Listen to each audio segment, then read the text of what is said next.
Hi there, this is Dr. Thomas, and in this video we're going to talk about applications and problem solving.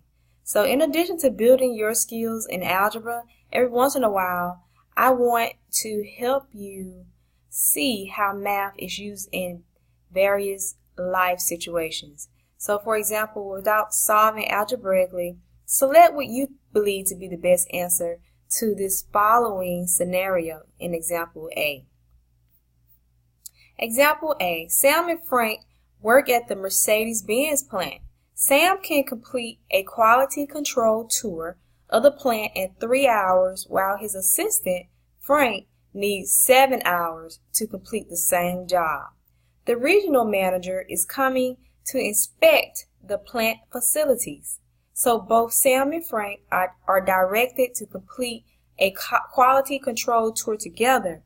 How long will it take them to complete the job if they work together? So would it be more than 7 hours, between 3 and 7 hours, or less than 3 hours? So I want you to pause the video, think about it, read it back over, and select whether you think the appropriate answer is A, B, or C.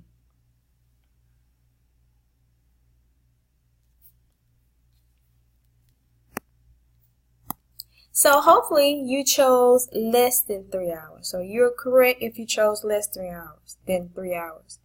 Because if Sam can complete a job in 3 hours, wouldn't it be less time if he had help? So if he had someone helping him, it shouldn't take more than 3 hours, because he can complete it by himself in 3 hours. And then you have someone helping you, so it will definitely be less than 3 hours. All right, now think about this. Would you agree that if one person can complete a job in 3 hours, then in 1 hour, that same person would have completed 1/3 of the job? So again, for example, if Sam can complete the job in 3 hours, then in 1 hour, he can complete 1/3 of the job. So if Frank completes a job in 7 hours, then in 1 hour, how much time or how much of the work could he do in that 1 hour period of time? All right, so think about that. Solving work problems. In solving a work problem, the goal is to determine the time it takes to complete a task. The formula used is rate of work times time work equals part of task completed. So Sam's rate of work is 1/3, because in 1 hour he can complete 1/3 of the job. Now Frank's rate of work is 1/7, because in 1 hour he can complete 1/7 of the job. We're going to multiply the rate of work by the time worked. Now we don't know the time work. That's what we're looking for, right? The question was, how long will it take them to complete the job? So how long? So what are we looking for? We're looking for the time. So we don't know the time just yet. So we represent that with T for time. So 1/3 times T is T over 3. So 1/3 times T is 1/3 T, which is also T over 3. So Frank's would be T over 7. Now if they work together, so T/3 plus T over 7, when would they complete the job? We always let 1 represent the completed task, because that's the whole, right? We wrote these as fractions. When would it be a whole? When would they complete the task? So for the right side, you always put 1. Now, since this is a fractional equation and we're solving for T, we're going to go through the steps that we went over for fractional equations. Can you remember the first step? The first step is to do what? To get rid of the fraction. So if we can get rid of these denominators, it will make this calculation much easier. So let's multiply both sides by the LCD. And some people say LCM for least common multiple. I use LCD, but it's the same concept. So 21 is the LCD, so we're going to multiply the left side by 21. But we can't just multiply the left side by 21, right? We will also have to multiply the right side by 21. Okay. So if we multiply the left side by 21, we'll have to distribute. So 21 times t over 3 plus 21 times t over 7.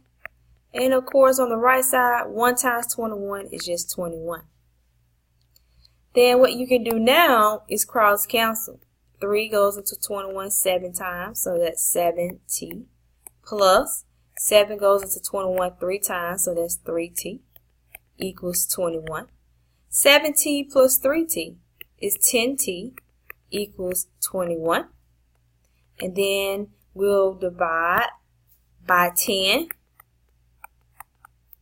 And we cancel out our 10s. 10 equals 21 over 10.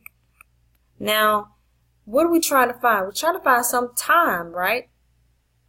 And since our unit was hours, we're looking for hours. We want to put this in hours. So we don't really understand what 21 over 10 is until we at least write it as a mixed number. 10 goes into 21 2 times, with 1 as a remainder, and you rewrite the denominator. So about 2 hours, a little over 2 hours, right? 2 hours and 1/10 of an hour. So if you can figure out what 1/10 of an hour is, you're pretty good. You understand fractions, right? So 2 and 1/10 hours. All right, moving on. So that was the answer to that problem. Sonia can clean the house in 6 hours. It takes her daughter Lucy 12 hours to clean it. If they work together, how long would it take them?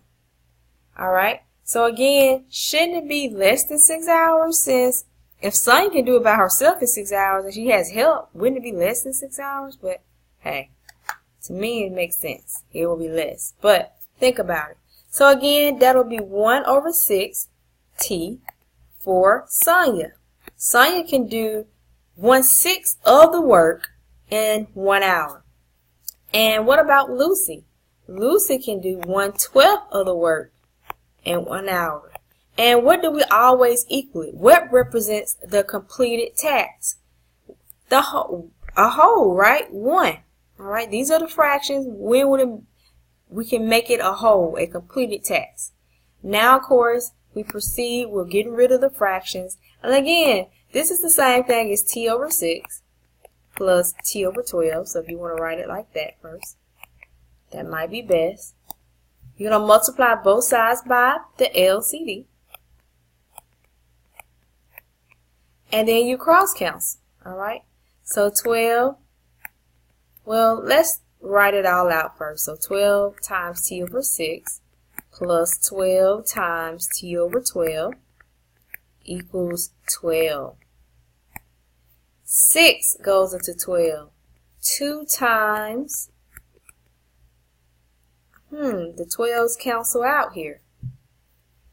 So that's just t equals 12. So what is 2t plus t? So again, don't ignore the t. There is a t there. There's 1 there. So you might want to put 1t. 3t equals 12. Okay, divide by 3. T equals 4. And I always write the unit. We're talking about hours here. So 4 hours, they can get this job done. Let's move on to similar objects. So here's a different type of application problem. Similar objects have corresponding parts. The relationship between the sizes of the corresponding parts can be written as a ratio, and the ratios of corresponding parts are equal. Let's solve the following problem involving similar triangles. Example B. A tree casts a shadow of 25 feet at the same time as a 5-foot tall man casts a shadow of 4 feet. So let's look here. We have a 24 feet shadow here. It says in this tree, we're trying to find the height of this tree. Find the height of the tree. So we don't know this side. But we do know that this man, this 5-foot man, also casts a shadow that is 4 feet. So we can set this up as a proportion. So for example, this 5 corresponds to this h. So for example, you could write 5 divided by h equals, and as long as you go back to, you're very consistent with how you write this out. So if you say 5 to h, then it must be 4 to 24, right? So you can set a proportion like that. And if you remember proportions from back in elementary school, you remember this little butterfly method, or I've heard recently the Band-Aid method, that you can multiply 5 times 24, and you can also multiply 4 times h, right?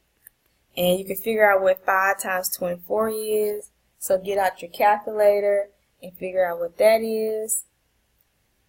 And then you have 4h.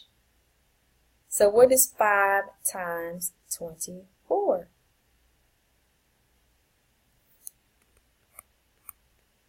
120 equals 4h. You can divide by 4. So h equals 30. And what is the unit?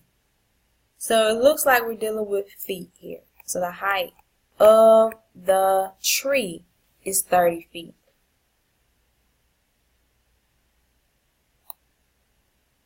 And then I talk about, you can write an entirely different proportion for the same problem.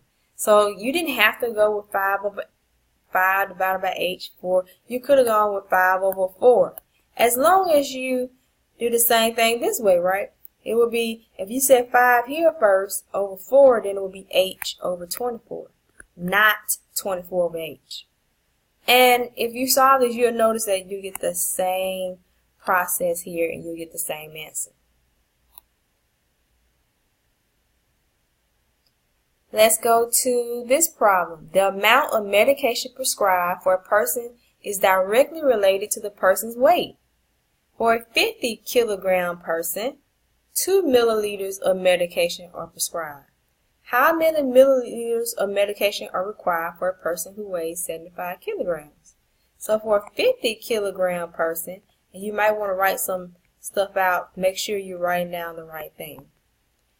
2 milliliters of medication required. How many milliliters of medication are required? So I don't know this part, so we're going to represent that with an X, or whatever you decide to represent it with. How many milliliters of medication are required for a person who weighs 75? So notice I had to put 75 up here because I put kilograms in the numerator on the left side. So I need to be consistent, right? So as long as you're consistent about where you put things, your answer should come out right. So once you've figured that out, you can get rid of all the other stuff. Okay. Alright, so again, this is a proportion because it's a fraction equals a fraction. So you can go with that butterfly method, I call it, but I recently heard it called the Band-Aid method. So 2 times 75, 150, divide by 50, x equals what? 3. And what unit is this? We were trying to find how many milliliters of medication are required for a person who weighs 75 kilograms. A nurse's total wage is directly proportional to the number of hours worked. If the nurse earns $264 for working 12 hours, what is the nurse's total wage for working 18 hours? So again, $264, 12 hours. So you might want to write some things to help you to figure out what numbers go where should your variable go on the right side. So for example, where does the 18 go? What is the nurse's total wage for working 18? Well, it must go here because we're talking about the hours worked. And we don't know the nurse's wage. That's what we're trying to figure out. But over here, we were representing the wage in the numerator. So we're going to stay consistent with where we put particular numbers. All right, again, you could simply multiply. And this is what most people, they don't think this is, but this is sort of like cross multiplying, right? All right, because you are actually multiplying in this case. But you don't cross multiply. I don't like to use the terminology cross multiply when you are multiplying fractions. I like to say cross cancel then, because you don't really multiply diagonally. But here you do. So this is just a little trick to it, but you can always just multiply by the LCD. It works the same way. So 4752 equals 12x, because 12 times x is 12x. And what do we get? We get that x equals 396 when we divide both sides by 12. So what is 396 representing? It's representing the nurse's total wage. So we're going to put a dollar sign here. Alright, next. The total price of gasoline purchased varies directly with the number of gallons purchased. If 10 gallons are purchased at $39.80, what would be the price? So down here, I don't know the price for 15 gallons, right? So, again, 10x equals, what is 15 times 39.80? 597. Then we can divide by 10. X equals 5970. So we write it as cents, right? Because we're talking about money here. So you wouldn't just put 0.7 because we're talking about money. Add that 0 to represent cents. All right. Only a couple more to go. Suppose that a movie is being filmed in Birmingham. An action shot requires an object to be thrown upward with an initial velocity of 80 feet per second off the top of Wells Fargo Tower, a height of 454 feet. The height, h, in feet of the object after t seconds is given by this equation. So I have an image of Wells Fargo Tower. This is the equation. What does h represent in this equation? Height. Yes. What does t represent? Seconds or time. Alright? So find the height of the object at t equals 0 seconds. So if we wanted to find the height at t equals 0 seconds, what would you do? All you have to do is substitute 0 for every t in the equation. Alright? 0. So calculate that. Pause the video. Calculate it. What would be the height? You're right if you said 454. Now what is the unit? Feet. So why is the height of the object 454 feet, although it's at 0 seconds? Nothing has happened yet. The object has not propelled, it has not been thrown, is at t equals 0 seconds. Can you think about that and figure that out? Pause the video and think about it. So, if you said that the object, because the tower was 454 feet, right? And the object is on top of the tower, then you are correct, right? So this is 454 feet, then the object is on top of it, then that's why it would be 454 feet. What about, let's try one more.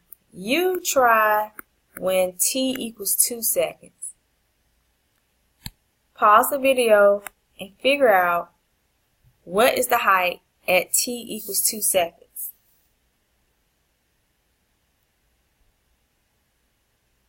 So it's negative 16 times 2 squared plus 80 times 2 plus 454. Negative 16 times 4 plus 160 plus 454. H equals negative 64 plus 160 plus 454. What does that equal?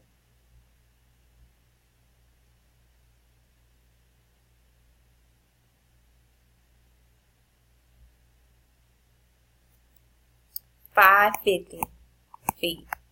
So notice that now the object is in the air, is increasing, and at some point it increases, but because of gravity, due to gravity, it will go down at some point. But I'm gonna skip that, but you can test it out. See about where in here t equals 4, t equals 6, where is it decreasing? Okay. For now, let's move on to the challenge. A goat can eat all the grass in a farmer's field in 6 days, whereas a cow can finish it in 9 days and a sheep in 18 days. How long will it be before all the grass is eaten if all 3 animals graze in the field?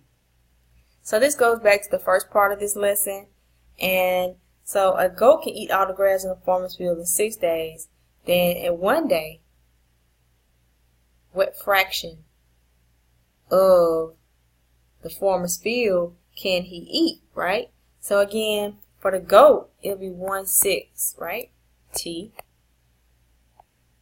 plus, for the cow, what would it be? 1/9 T. And for the sheep, what would it be? 1/18 T. And again, we always set it equal 1. So that's T over 6 plus T over 9 plus T over 18 equals 1. How do you solve a fractional equation? What is the first step? Well, you should multiply both sides by the LCD. In this case, it's 18. Then you need to write it all out so that you can cross cancel.